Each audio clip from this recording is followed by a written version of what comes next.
What is up, y'all? Welcome to the Unconventional Podcast with your girl Kay. I am Kay, and this is a show where we are literally embracing every which way that we could be different. Of course, I always say life is not linear. However, how you choose to live it is what makes you unconventional. So, my question to you is, how are you choosing to do something differently today? Drop it in the comments. Let's start a discussion, and let's get into today's episode. So I'm not good at sales. I'm not really good at trying to push a particular product, but I made a journal. It's called the Honestly Journal, and it is this really dope design that I created in 2024 that was just, created from a season of my life where I just genuinely wanted a space where I can be honest, not to sugarcoat how I felt, but to put it in a raw, vulnerable, unfiltered, honest place. And so that's what made me want to create it. I have posted it on Etsy. I'm only selling it for $1, but for anyone that wanted to support me, support my journey, support my channel, it is available in the link in the description. It comes in quite a few designs, quite a few colors. You can import it to all of your digital apps, GoodNotes, Noteful, I think Notability. Yeah, I think it was a really dope project and a really dope product. So if you would like to purchase it, the link is in the description below. It's called the Honestly Journal by yours truly.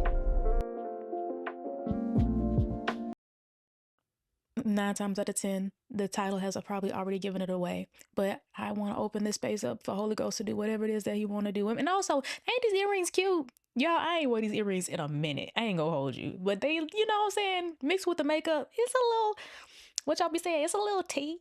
It's a little tea. I can't even remember where I got them from though. But anyway, these are so cute. I need to find my other ones. Anyway.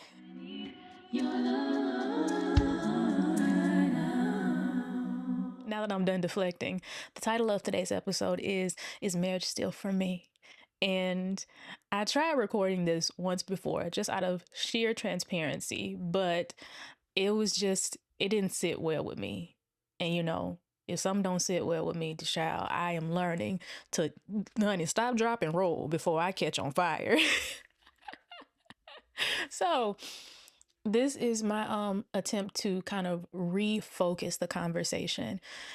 And me refocusing it is really talking about my own love life, right? And what my dynamic with relationships has really been like over the years.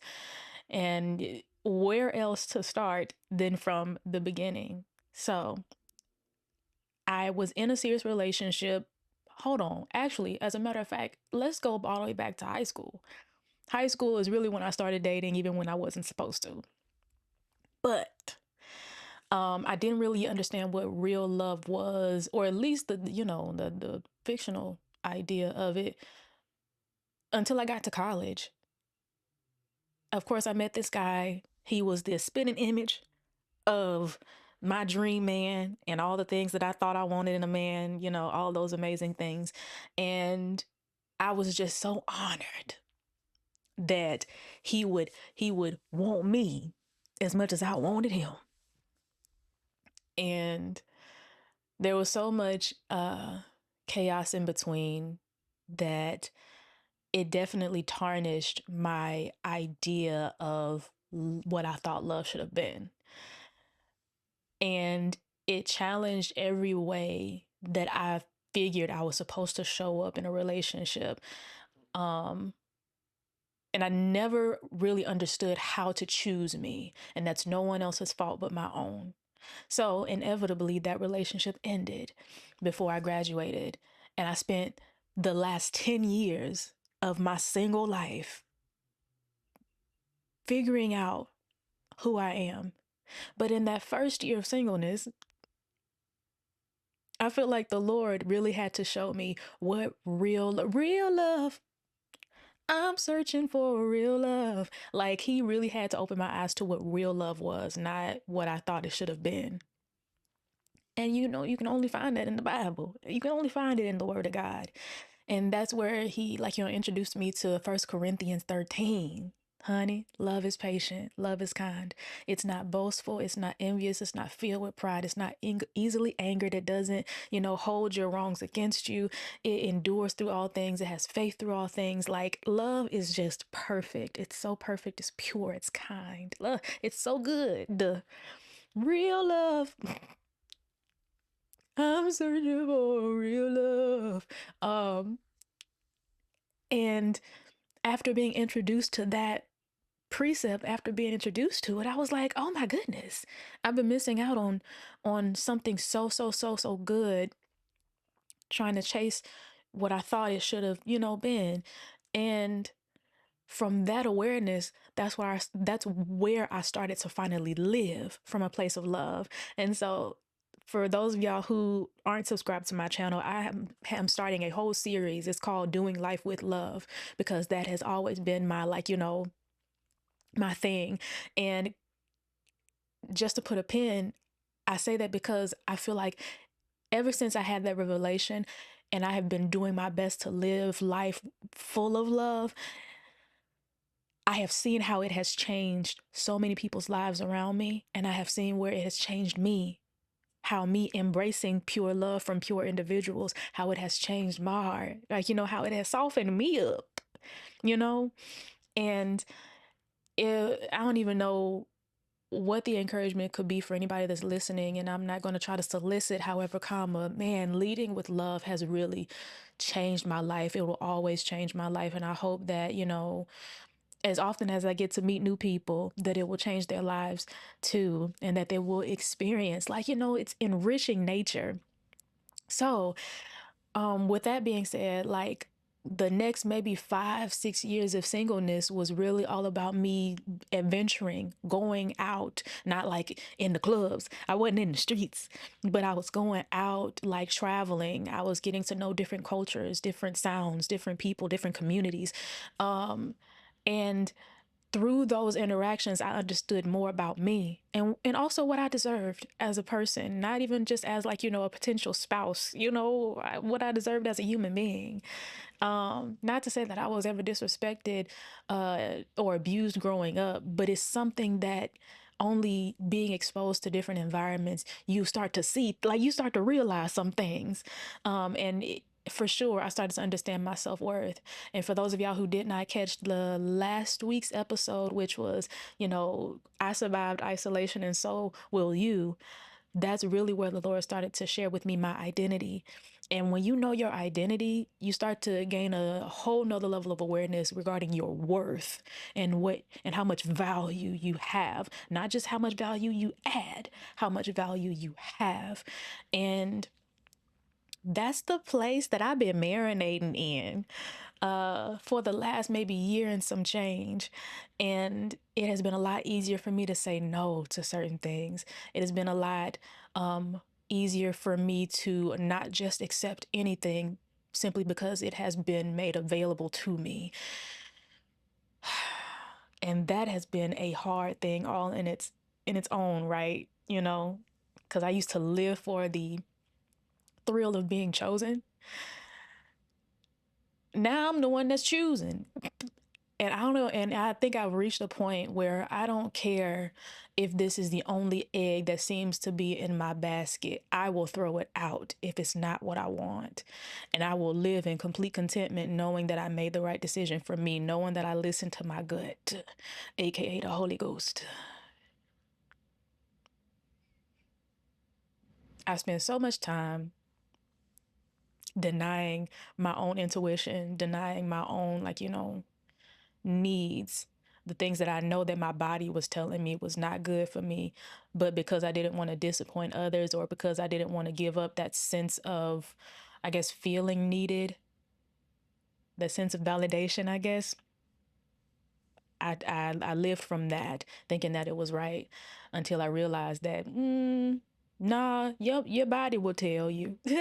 Like, if you're looking for that clearance, I'm telling you, because I've experienced way too many times. Your body will tell you if something is off. It'll tell you when everything's okay, and it'll tell you when you need to tuck and run. And you may not be able to explain it, but that's the beauty of having discernment. I heard somebody say that. I heard it said. Anyway, I heard somebody say it not too long ago that discernment is being able to see what is not apparent. It's being able to see things, the truth of things that are not actually noticeable or tangible. And it's a beautiful thing. It's a beautiful thing. And I pray that we all get discernment, because you have absolutely no idea what kind of motives people will have just by wanting to be connected to you. And not honestly, I will also say people sometimes people don't even understand their motives. People don't even understand what drives a lot of their behaviors. They just go with it because they think it's right. But this is why I always say you got to test the spirit by the spirit. You know what I'm saying? Not every good seeming thing is actually a good thing. You know, what does the Bible say? Everything is allowable, but not allowable. Everything is permissible, but not everything is beneficial. And sometimes we operate and we live out of places that aren't beneficial for us, but we do it just because that we are allowed to. You know, but regarding like my relationship status, I was such a guy's girl, to be honest. Like, I was a lover girl. I really wanted that idea of marriage. Every single year I kept telling the Lord, is this the time? 2022 rolled around. Lord, is it my year? 25 rolled around. God, are you still there? 28 was like, surely it's my time, Jesus. I'm 30 now. And I am happy. And I'm not just saying that, y'all. And I never thought I would be that girl that not necessarily gave up on marriage, but I never thought I would be that girl that finally chose to surrender it. And not like, the fake kind of surrender, the kind that you got if you feel like you got to force yourself to throw down. Like, um because I've tried that. I tried throwing it down. I tried throwing it at Jesus' feet. Like, go ahead, take it, fine. Because if you ain't, because it ain't gonna happen no other way, God. And I would grieve, I would grieve, I would grieve. But I think I've just entered a space that's just happy. I am content. So, so, so content. I've, girl, come on, we can do this. But I have owned my own house. I have bought my own car, paid it off. I started my own business. I've traveled across the East Coast. I've done so many things that are just so many beautiful memories to me. And all those things, I figured out how to do it alone.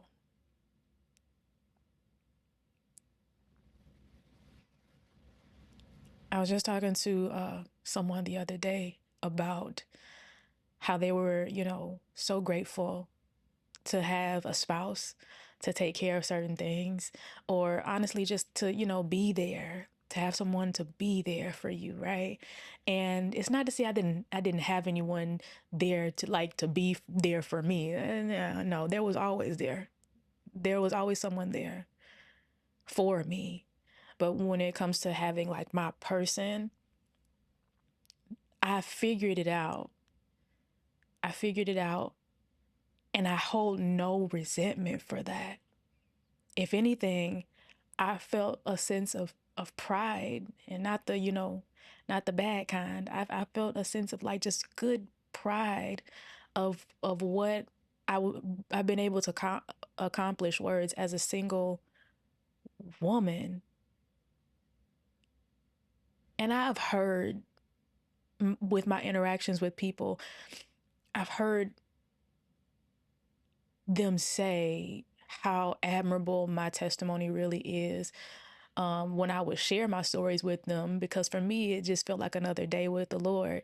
Um, but I realized a lot of people have not experienced the things that I've experienced. A lot of people haven't done the things that I've done, not at my age, and I didn't realize how inspiring words it could have been. And I don't really know how to say this in a way that can actually sound comforting. So I'm just going to say it. You can do it too. I think I used to grieve a lot that I didn't have someone in my life that I could do those things with.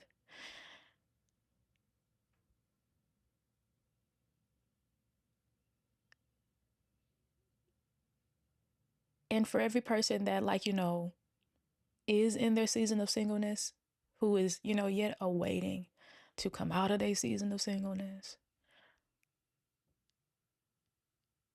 I'm where you are. I'm not going to sit here and try to, like, aid your way out of, loneliness or whatever the case may be. I've experienced it too. I know what it feels like. I know, the grief that comes behind it because you just don't know. I get that.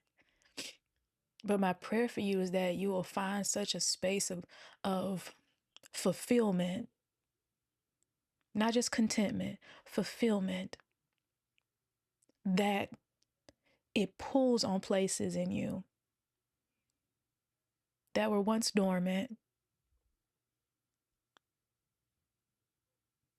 I thought I would only find fulfillment in marriage. I thought I would only find fulfillment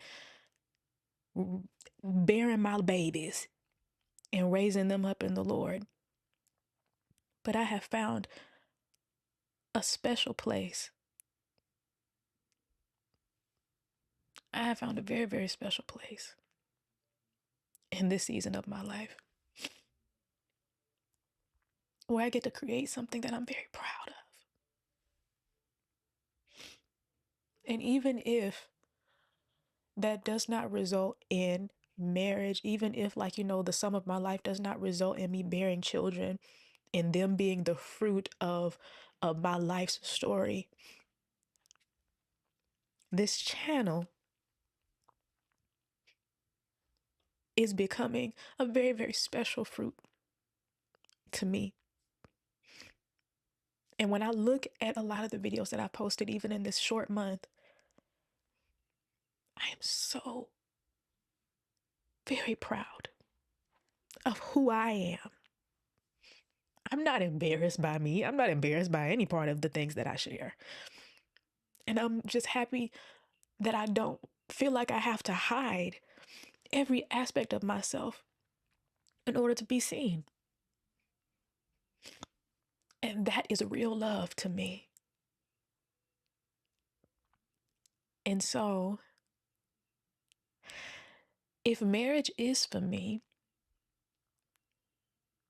then it's going to be a reflection of how I already see me and how I already care for myself.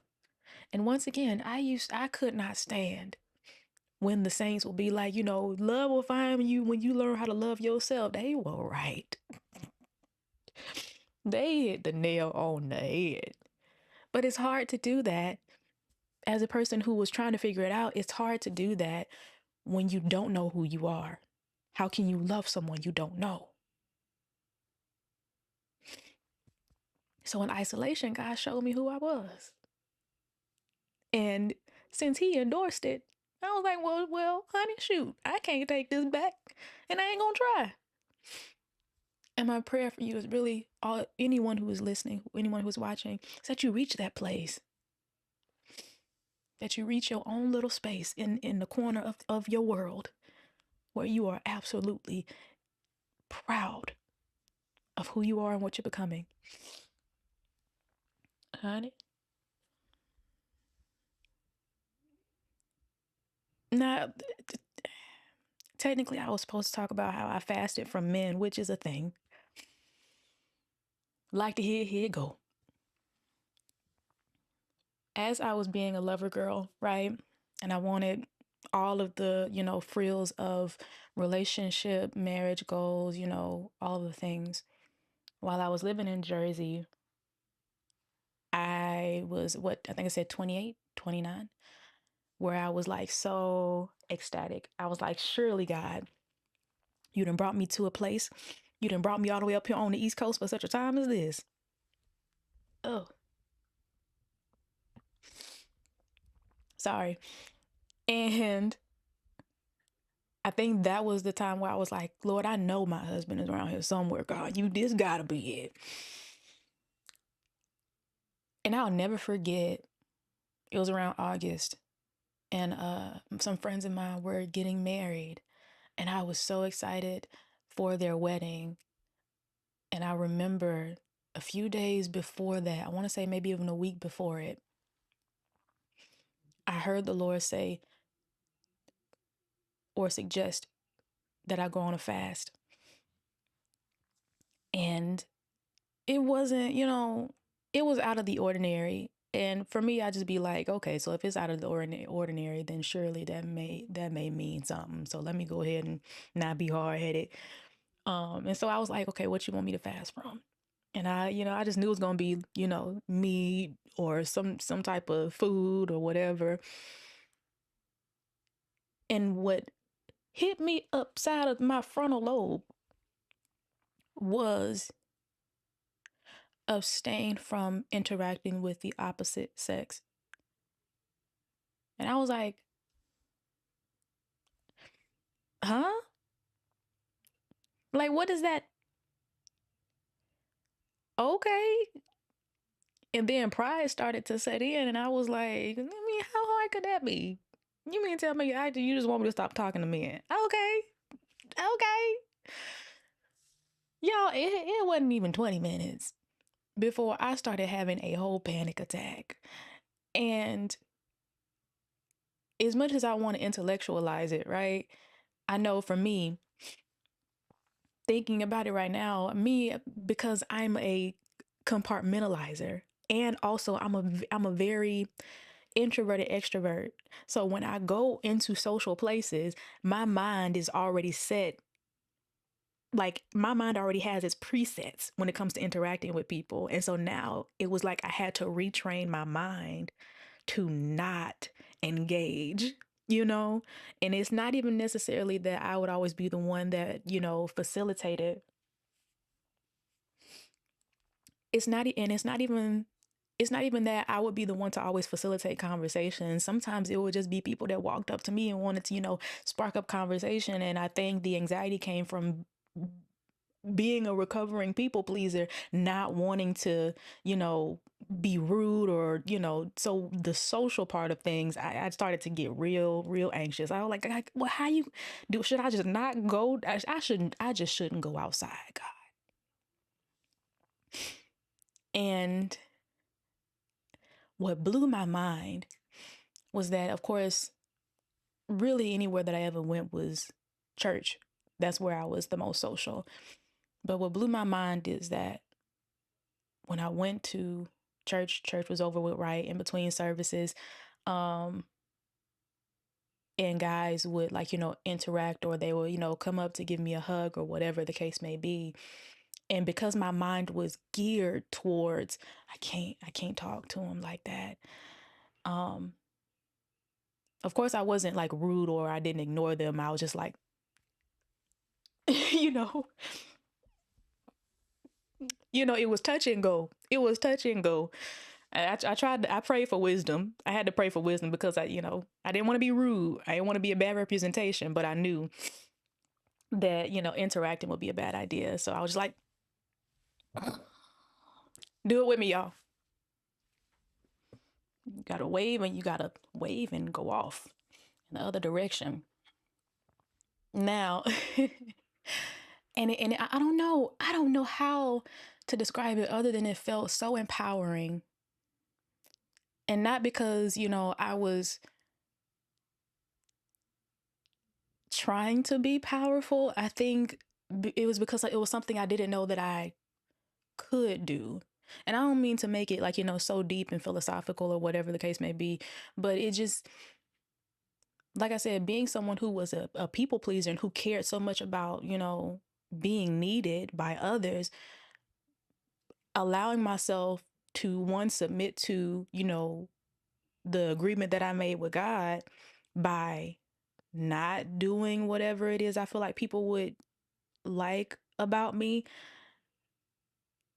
I don't know. It gave me some sense of boldness. I ain't gonna hold you. And I think that's what really opened my eyes to my value, is just I wish y'all pick up what I'm putting down. Cause at some point I feel like I'm just gonna be, sitting here looking at y'all while y'all looking at me. But there's something very empowering about disengaging, um, or at least choosing not to, just for the sake of not wanting to come off, you know, not wanting to come off a weird way, or mean or bad or rude.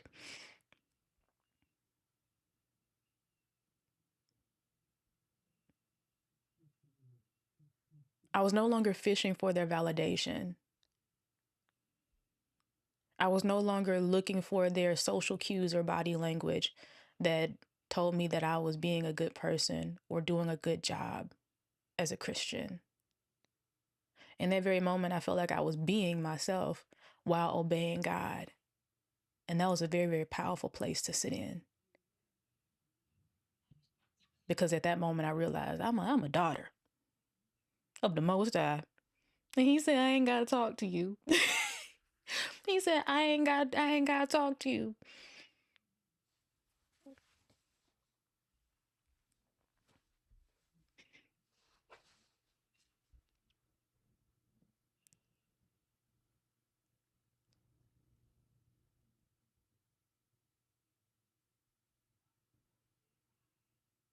And so I reckon my question is, what is it that you feel like you should be abstaining from so that you can tap into who your real identity is, what your real identity is in God? The thing that you've hid behind, the thing that you, often try to cover yourself up with. What part of that do you need to surrender so that God can actually be glorified through you?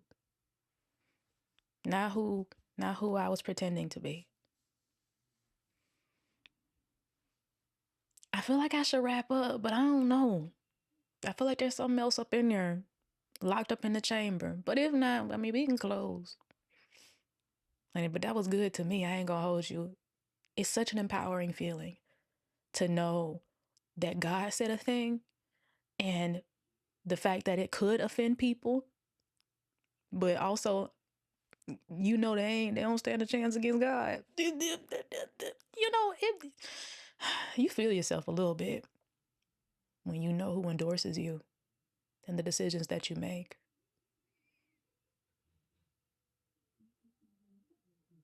This is why I find it so important to always be locked in with the Lord,